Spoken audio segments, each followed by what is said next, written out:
James Creedon with Media Watch. Hello, James. Good evening, Annette. We're going to start with Silvio Berlusconi's community service.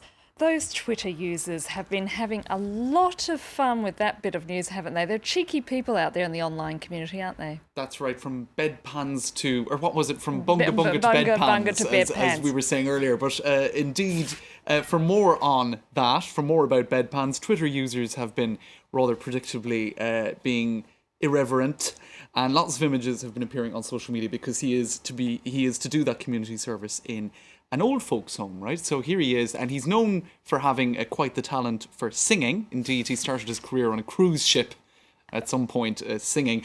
So there he is, giving giving gusto to that particular number. We'll never know what he's singing on front of those poor old people. Here he is with an accordion this time. So that's one way in which this is being interpreted via social media. Here, this is Corriere della Sera, one of the main daily newspapers in Italy. That's an image that they had a cartoon a few days ago, Annette, when they were anticipating that it would go this way, where he would have to community service for the elderly, and he's sort of looking in his own reflection in that particular image. Others perhaps maybe optimistically imagining that this will be a little bit more tough on Mr. Berlusconi than it's likely to be. And here he is doing community service for the president of Italy, Mr. Napolitano, Giorgio Napolitano. That's definitely not what he'll be doing. I just would like to be one of those old people greeted by Silvio Berlusconi as he comes in to change the bed linen or the bedpan. That would be a sight to be seen. Rather you than me. Next to a rather odd argument in favour of the European Union, and this time by a French MEP. That's right. Now, this is certainly not the main argument that is proffered in favour of the European Union. Many people would say peace in our time across a whole continent would be one of the main arguments in favour of the European Union. For him, it's quite simply easier access to porn. And he's not talking about the internet, which is usually what people would be considering as easy access these days. I'll give you the quote.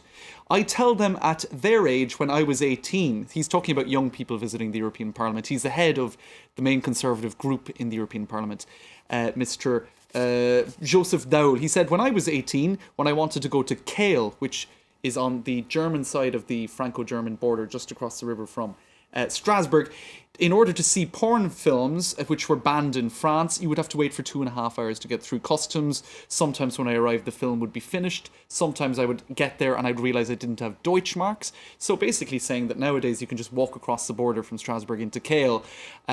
You have the euro currency. But the thing is, I think times have moved on, and you don't necessarily have to go from France into Germany to access any sort of illicit material. You can access it pretty much instantly online if that's your desire. So in any case, it's a sort of odd argument in favour of the European Union, Annette, and it's got a lot of people talking. It certainly is.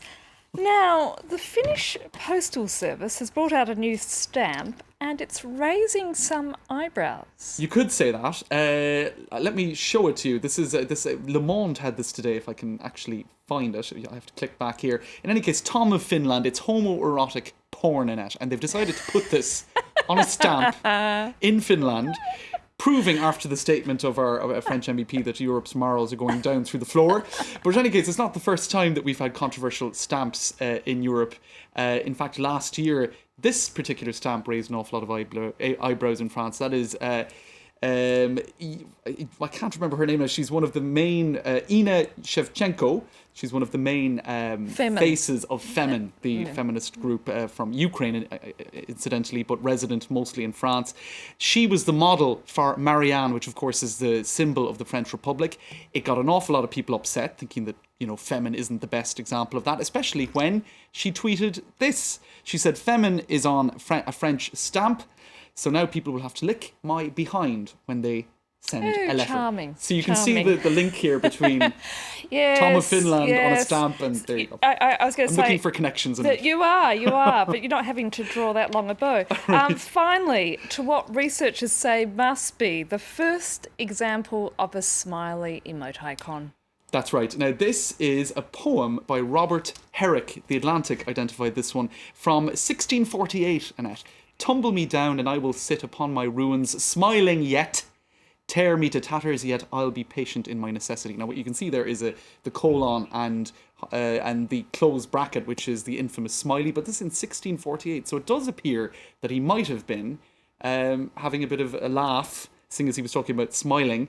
They're calling it orthographic humour in the Atlantic. A smiley. Orthographic humour, Right. not pornographic. No, we've already had that. Okay, enough, says James. Indeed. Thanks, James, Annette. James Crittenden, thank you very much with us for that, rather. And do stay with us here at France 24. I'll be back with more details in regards to the developing story there in the east of Ukraine, where the Ukrainian government has launched an assault, claiming that they have already recaptured an airfield at Kramatorsk. We'll have more and that on that story and others just after this short break.